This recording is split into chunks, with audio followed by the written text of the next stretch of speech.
Welcome, listeners, to Heretic Survivor from Mormon to Me. I'm Lynn Smith Gregory, the grandniece of Joseph Smith, founder of the Mormon Church. Today, we're diving deep into a topic that's got a lot of people talking across social media and beyond. Hulu's latest docu-series, The Secret Lives of Mormon Wives. The show has sparked conversations, debates, and a whirlwind of reactions, especially within the Mormon community. But there's a lot more beneath the surface than what you might see on the screen, and we're going to explore what's being overlooked. Let's get into it. So, what is The Secret Lives of Mormon Wives all about? The series follows 8 prominent Mormon mom influencers. Yes, you heard that right. They're influencers with millions of followers. But this glamorous world of social media fame has a dark side, and the show delves into the more challenging aspects of their lives. And as a former Mormon myself, I couldn't resist checking it out, expecting a sensationalized, trashy reality TV show, but I found myself triggered by what I saw and how I felt. Angry, sad, and a lot of compassion for the women in the show. Yes, it's another over-dramatized reality show, but what hit me was the raw reality of the struggles these women face behind their perfect posts.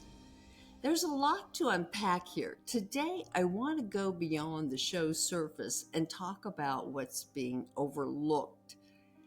Why is it so difficult for these women to break free from the very beliefs that have shaped them? Let's start with the show's main focus, mom talk, and the bubble that burst when Taylor Paul, a key figure, went live on TikTok to announce her divorce, and that she and her husband had experimented with an open relationship. The internet went wild, and the reactions and the show promises to give us all the juicy details. But beyond the headlines, there's a much deeper issue here. These women, most of whom are now the primary earners in their families, are breaking from the traditional Mormon norms with the husband as the breadwinner and the wife as a stay-at-home mom. The tension in their marriages is palpable, and it's not just about money. It's about a clash between their faith and their current reality. As we know, Mormonism places a strong emphasis on traditional gender roles. But now, with the success of those mom talk influencers, we see a reversal of roles. And yet, the show doesn't address what I think is the core issue: patriarchy. It's as if the institution that shaped their entire worldview is a shadow that they can't escape, but also can't clearly see or confront. Watching their struggles, I couldn't help but feel compassion. They seem caught between the expectations of a conservative faith and the demands of modern life. And even more heart-wrenching is how these women don't seem to realize just how deeply their religion has impacted their lives, and not for the good. Let's look at some facts. Almost 8 of the Mom Talk women married very young. One of them was just 16, and many became pregnant before marriage. Now, why weren't they using birth control, you might wonder? In the Mormon Church, using birth control before having sex is like planning to sin.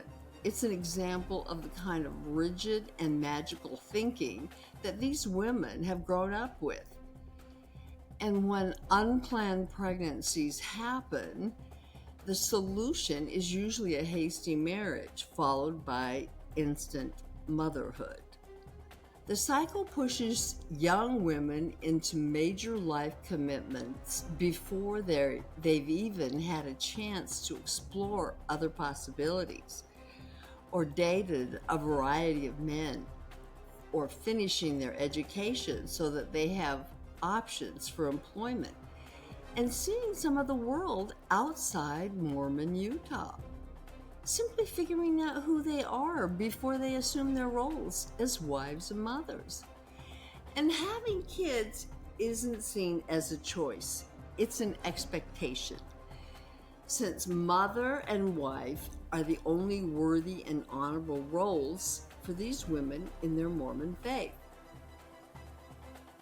That's true. The lack of normal experiences of adulting and exploration creates suppressed curiosity that eventually surfaces.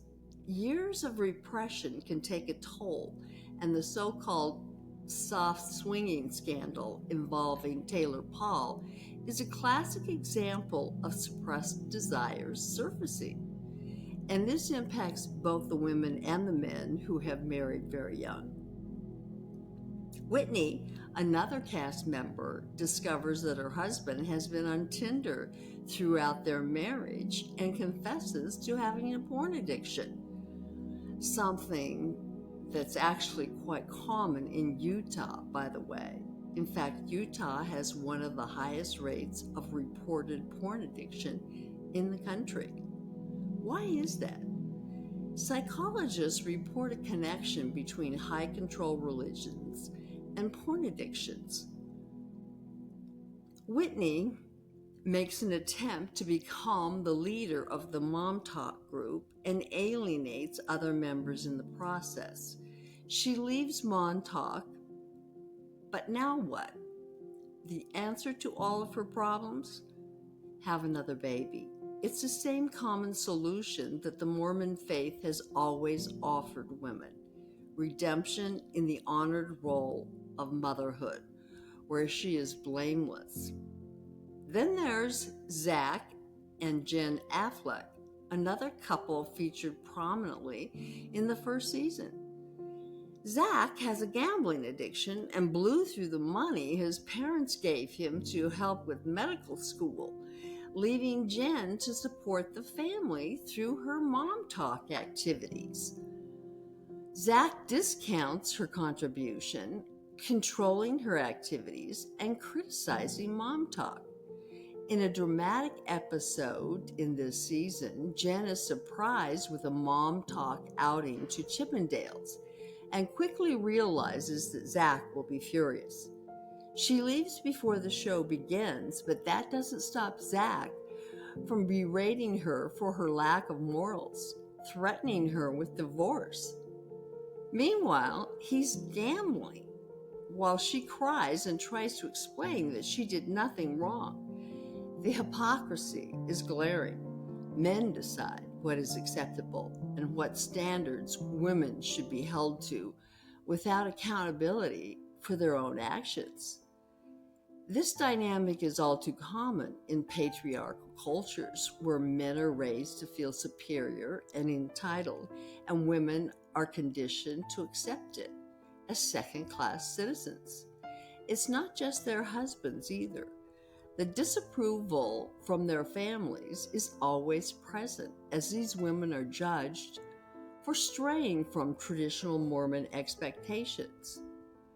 Instead of empathy, their families offer pressure to get back in line, to conform to Mormon standards for behavior. And perhaps the saddest part is that many of these women don't fully understand the root cause of most of their struggles. The series shows how they judge each other and feel constant pressure to be good enough Mormons, even dividing the group into saints and sinners, those Mormon members who don't keep all the Mormon rules. But patriarchy-based, high-control, high-demand religions that expect complete obedience and perfectionism create members with feelings of unworthiness, of never measuring up, and contribute to high anxiety and depression. Not surprisingly, Utah has the highest rate of antidepressant use among women in the country. Some of the women have distanced themselves from the church and they see things more clearly. They understand the unfairness of patriarchal marriages, but they're still grappling with the long shadows cast by the church's teachings, not naming or calling out the chief source of their self-esteem issues, their religious indoctrination as second-class citizens. Ultimately, many of these women think they can change the culture from within, showing that Mormon women can be entrepreneurs, influencers, and even endorse products like a sexual wellness tool. And while that's a step in the right direction, it doesn't address the core issue: a culture that thrives on guilt, shame, and rigid gender roles. Having left the Mormon Church myself, I can see with time and distance and therapy just how deeply it affected me and how it shaped my self-esteem, my ability to trust myself, my own thinking, my perfectionism, and my constant need to put others' needs ahead of my own. Watching the secret lives of Mormon wives is like looking into a mirror, seeing women who are still trapped in that cycle. That's all for today's episode. If you enjoyed this deep dive, don't forget to like, subscribe, and share with your friends. And if you've seen The Secret Lives of Mormon Wives, drop a comment and let me know your thoughts. Let's keep this conversation going because there's a lot more to say. Until next time, I'm Lynn Smith Gregory, and this is Heretic Survivor, From Mormon to Me.